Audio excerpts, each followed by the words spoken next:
In today's video, we're going to be diving into a very impactful and very major tropical cyclone that is looking to impact the US Gulf Coast.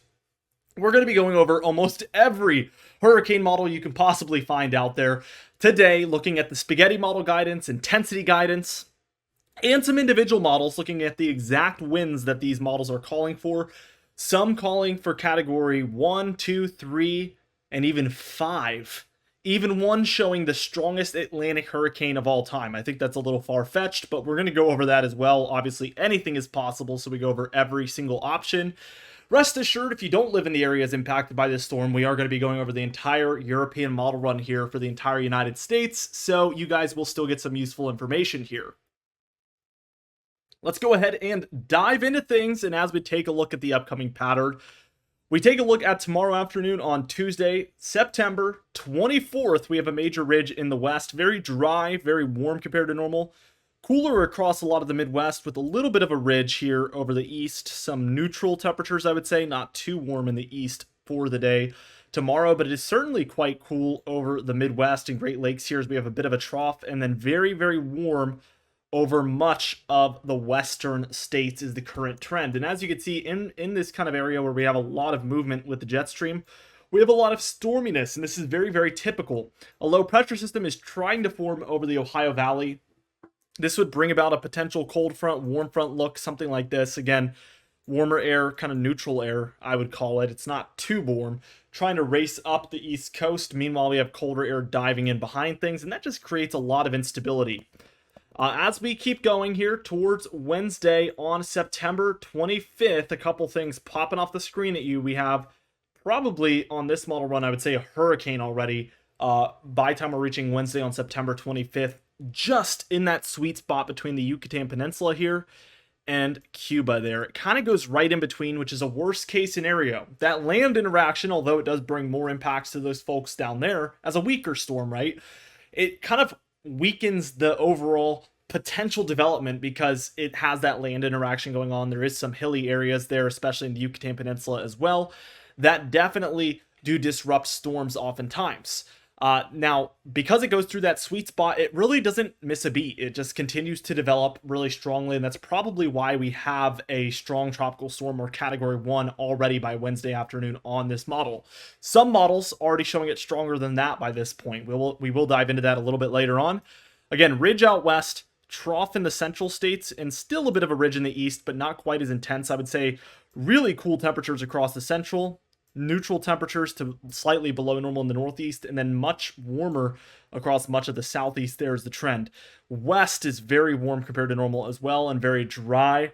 We actually have a storm coming onshore just to the Pacific Northwest, mostly impacting Canada, but a bit of the United States as well. Let's take this towards Thursday afternoon. And this is when things start to get real. We see our tropical cyclone is approaching the Big Bend of Florida.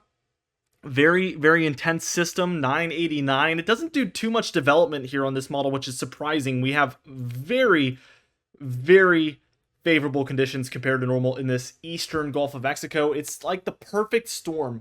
Everything I'm looking at as far as the current conditions, the model guidance, everything is suggesting that we have very favorable conditions in place for this storm. Some of the certain metrics that we look at, I meant to pull it up in this video, but I actually didn't. But we have these metrics as far as like the heat potential out there in the eastern Gulf of Mexico. Some of that is like 50 to 80% above average. So we are seeing not only an area that typically is very favorable for tropical systems, but it's much more favorable than it even typically is. So all of this is leading me to believe that this is going to be a monster. We even see our tropical system in the Pacific, which we're not really going to look at today, did a lot of development, far more than exceeded what was expected, and that is also kind of an indication that the environment is a little more ripe than even these models are picking up on. So a lot of bad news there for this area in the southeast, and we see storminess up and down the east coast from this. I mean, we're seeing especially the southeast here, but also this little mini trough here in the northeast bringing some precipitation with it. So very, very just active period here. This storm moves onshore to the southeast, is still a pretty strong system, still in the 990s. By the time it reaches kind of like the Smoky Mountains here and the rest of the southern Appalachian Mountains, I would say, we kind of have overall storminess, even extending as far westward as some of the plains here. But, you know, the southeast and mid-Atlantic especially here, seeing some of those residual impacts on Friday. Saturday here, a lot quieter across the states. Sunday, Monday, we do have some storms around for the east, but nothing much to write home about. Also a very neutral jet stream. I mean, look at this, really flat across the north. This would probably favor very neutral temperatures across the United States. We do get a bit of an Arctic blast here for the second. We've been kind of discussing this as we get a ridge in the west, trough a bit here in the east, and I think this would bring cooler temperatures mostly to the north. I don't know how far south this would reach according to this model. We kind of continue this eastern stormy trend here, so that is still ongoing. Here's by the time we reach kind of the Wednesday time frame, and we still are dealing with some cooler temperatures around the mid-Atlantic and northeast, warming back up for a lot of the central states by this point, as the west may be looking to cool down. We see some cooler signs there in the northwest starting up. Now, the GFS model, we're just kind of going to take a look at our tropical system here. So I'll actually go ahead and zoom us in to kind of the Gulf of Mexico here. Let's get your storm on screen here.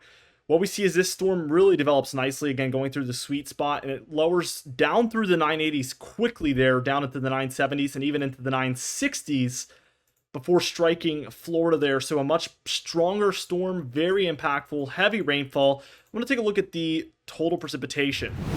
And yeah, still on the lower end, it is a quick moving storm, but I highly doubt it would be this low with that intense of a tropical system hitting. I mean, this is like 2 to 7 inches, maybe 2 to 8. I think we would be looking at easily 10 inches plus for some localized areas, but this is a very low resolution model, as I mentioned. I think something that is boding well for the forecasts currently, as far as the accuracy, is that the European model and the GFS model have very similar locations being hit, which is obviously good news to see some agreement there, so we can expect that hopefully these are pretty accurate. You want the expected to happen, not the unexpected as far as track, because when people get caught off guard, it's no good, obviously. Here is your current satellite imagery. We have some nice spin, especially developing here over the last couple hours here. You can see it taking place right there. We do have some taller clouds, especially off to the east of this system. It is drawing in a lot of moisture here from the south still, and this is a very rapidly developing system, and it's gonna, like we mentioned, move kind of straight through that sweet spot over time. Right now is kind of its slowest movement that we're gonna see, so this is the time that is gonna really tell how intense this storm's gonna get, because if it's coming out of that sweet spot here between the Yucatan Peninsula and Cuba as a very intense system right here, it's not gonna have to develop too much further to be a very massive system. If it really falters and struggles to develop down here, that would bode really good news, because it's going to be moving so quick it won't have as much time to develop up to the north. Here is overall the 7-day graphical tropical weather outlook. As you can see, potential tropical cyclone 9. We're obviously going to take a deep dive into that cone forecast, but we also have out there in the MDR, the area in between the Caribbean and Africa, a 20% chance of development over the next 48 hours, but a 70% chance over the next 7 days. Certainly a very, very interesting development, a very strong indication that we could have another major tropical cyclone out there. Obviously, this one being in the middle of the Atlantic, which is better news, is it's not going to bring immediate impacts to anywhere, at least, which is obviously better than our current situation. But we will also need to monitor this one, and we've been kind of forecasting this system as well as we've been watching these models. We've seen this one out there for a while, so I'm not too surprised by this. As we take a look at the cone forecast for potential tropical cyclone 9, you can see that this one is expected to reach tropical storm status here overnight and reaching hurricane status by 2 p.m. on Wednesday. So just a couple of days from now, not even a full 48 hours. Hurricane status, and now the National Hurricane Center is predicting that this one will reach major hurricane status, so at least category 3, by 2 p.m. on Thursday, just before landfall. Very, very bad news there, obviously, and I think that this is just kind of the start of it. This could be even worse than what we're currently seeing here. We're going to dive into that right now. Now, as we take a look at this first hurricane model, I think the important thing to note here is that the reason I'm showing this isn't because I necessarily think it's correct. I think it's a good example, however, of the potential that this storm has, which is truly limitless. And that is why we are seeing these models show strange things in a wide variety of very intense storms, even this one being a category 5. But not only that, the most intense hurricane in Atlantic history. Atlantic, there has been some stronger ones around the globe, but that is obviously a very, very bold output to see from this model. Full disclaimer, some of these hurricane models do overdo things sometimes, but not to this extent. I think this is a very extreme example. So, definitely something that I'm paying attention to. Not to say that it's correct, but we see that by the time we're reaching, this is just, Friday morning, very early. Already seeing 82 mile per hour winds, so this would really need to take off very quickly. Seeing 70 by the time we're reaching 11 a.m. tomorrow. So we're seeing a very, very quickly intensifying storm here. Nothing too insane yet. We do see it really picking up momentum, though, as it goes through the sweet spot here. Already reaching 117 miles per hour by the time we're reaching 5 a.m. on Wednesday. So it would truly have to reach rapid intensification very shortly. And that's why I alluded to that earlier. This early portion of this storm is very critical. I also want to note that, this is still quite a few hours away, well over 24 hours. And it is expected to go through this sweet spot where it doesn't interact with land, as you can see. But if it was to trend west or well to the northeast and go over that land, that could also disrupt the forecast here. So that is something that we're going to want to monitor and see if it's still expected to go through that sweet spot and stay over water, or if it's going to go over that land. So that is another implication that is huge here. But as you can see, this storm just really starts to take off. 145 miles per hour, 164 miles per hour here by Wednesday at 5 p.m. So this is already an insane storm. 173 by the time we're reaching 8 p.m. on Wednesday, 11 p.m. on Wednesday, 182, 187 by the time we're reaching 2 a.m. on Thursday, so well before landfall, 205 by this will be 5 a.m. on Thursday, September 26th. We see 197 here, 208, 202. This is very extreme, obviously. And again, huge outlier here. We do have some models suggesting, category 5 and category 4 and category 5. We do have a pretty large group showing that. Not the majority by any means, but there is a decent amount of group in there. But this is a huge outlier and showing so far beyond category 5. This is obviously a very intense storm. And then striking land there at about 194 miles per hour would obviously be the strongest storm to come on shore to the United States ever, basically in recorded history. So definitely take this with a grain of salt. But I want this to be an example of basically the limitlessness of this storm. Clearly, this model sees that there is no limit to how intense this storm really could be. And this is a good example of it. This is kind of the sister model of that one as well, and no surprise we get a very similar output. It does come a lot closer to interacting with land there in the beginning portion, but it quickly intensifies here by Wednesday afternoon into Thursday, and this one also gets us up to the most intense Atlantic hurricane of all time, over 190 miles per hour. Not quite as intense, not getting over 200, which is just completely unheard of. But it does get us above that 190 mark, which is basically the threshold. And that was only estimated back, I think it was 1980. I forget the name of the storm, but it was supposedly about 190 miles per hour. So that would have been the most intense Atlantic hurricane of all time. This would basically beat that if it did reach 192. But again, the other model showed 200, which just flies past that mark with flying colors, obviously. Striking at about 159 miles per hour. Obviously a catastrophic major hurricane still, but a good 30 miles per hour less than what that previous model showed. Now we get into some other models. So these are unrelated to that previous one, and we do see actually still a decent amount of intensification here early on, getting all the way up to 70 plus miles per hour. This one tracks pretty close to Cuba. So you can see the discrepancy here. I mean, this model we're close to Cuba. The first one, I think we were closer to the middle. And then that second one, we were close to Mexico. So you're seeing a wide variety here.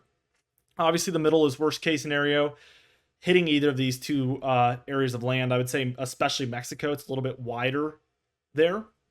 Probably a little bit more impactful and detrimental to the development, but staying over open water would definitely provide more time of development and less of a setback. Going over these land areas would definitely hold the storm back a little bit. Not to say that it still couldn't be major, but that definitely would be a piece of good news mostly. We do see this storm quickly reach up towards 96 miles per hour, not even crossing the 100 mark. So we're a good 100 miles per hour less than the first model on this one. So again, huge variances in what we're seeing from these models. And finally, this is the HMON model, another hurricane model.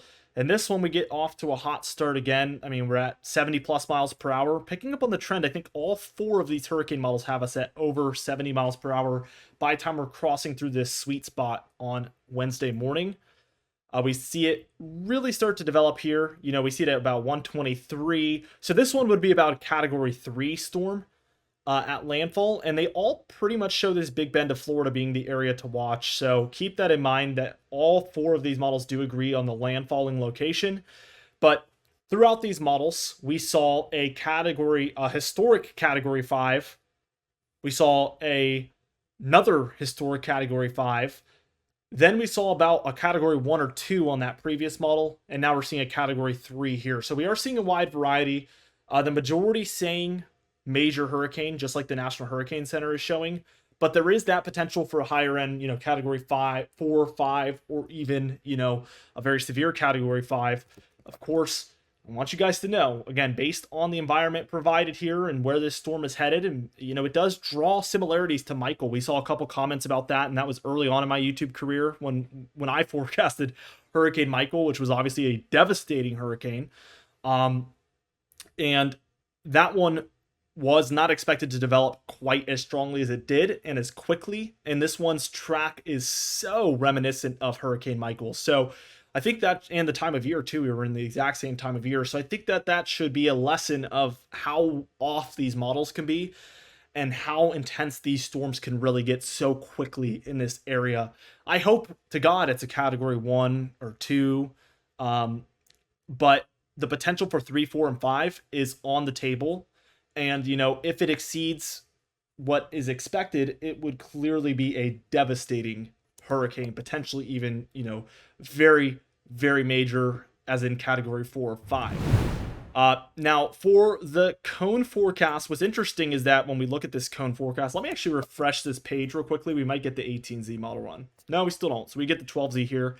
The 18Z run, I guess, is coming out a little bit later, but we do see the majority showing it in this sweet spot, so that's kind of the critical time frame right there. But we do see these landfalling actually a little further west than with those previous models we just looked at, which were mostly here in this Big Bend area, so a little further east.